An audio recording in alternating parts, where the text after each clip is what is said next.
शुक्रात्तश्रवणं गुह्य वेदनाश्वयथुर्ज्वरः हृद्व्यतामूत्रसंगांग भंगवृद्धि अश्मषण्डता ताम्रचूडसुराशाली बस्ति अभ्यंग अवगाहनम बस्ति शुद्धि करैः सिद्धं भजे क्षीरं प्रियः स्त्रियः त्रुट्शूलार्थं त्यजेत् क्षीणं विड्वमं वेगरोधिनं रोगाः सर्वेऽपि जायन्ते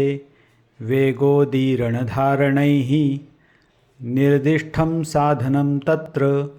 भूयिष्ठं येतु तान् प्रति ततश्चानेकदा प्रायः पवनो यत्प्रकुप्यति अन्नपानौषधं तस्य युञ्जीतातो अनुलोमनं धारयेत्तं सदा वेगान् हितैषीः प्रेत्यचेह च लोभेर्षाद्वेषमात्सर्य रागादीनां जितेन्द्रियः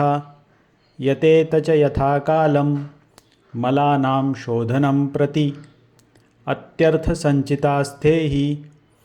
क्रुद्धाः स्युर्जीवितच्छिदः दोषाः कदाचित् कुप्यन्ति जितालङ्घनपाचनैः ये तु संशोधनैः शुद्धा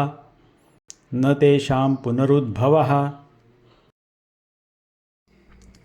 यथाक्रमं यथा योगम् अतोर्ध्वं प्रयोजयेत् रसायनानि सिद्धानि वृश्चयोगाश्च कालवित् ये भूतविषवायवग्नि क्षतभङ्गादिसम्भवः कामक्रोधभयाद्याश्च ते स्युः आगन्तवो गदः शीतोद्भवं दोषचयं वसन्ते विशोधयन् ग्रीष्मजमभ्रकाले घनात्यये वार्षिकमाशु सम्यक् प्राप्नोति रोगान् ऋतुजान्न जातु।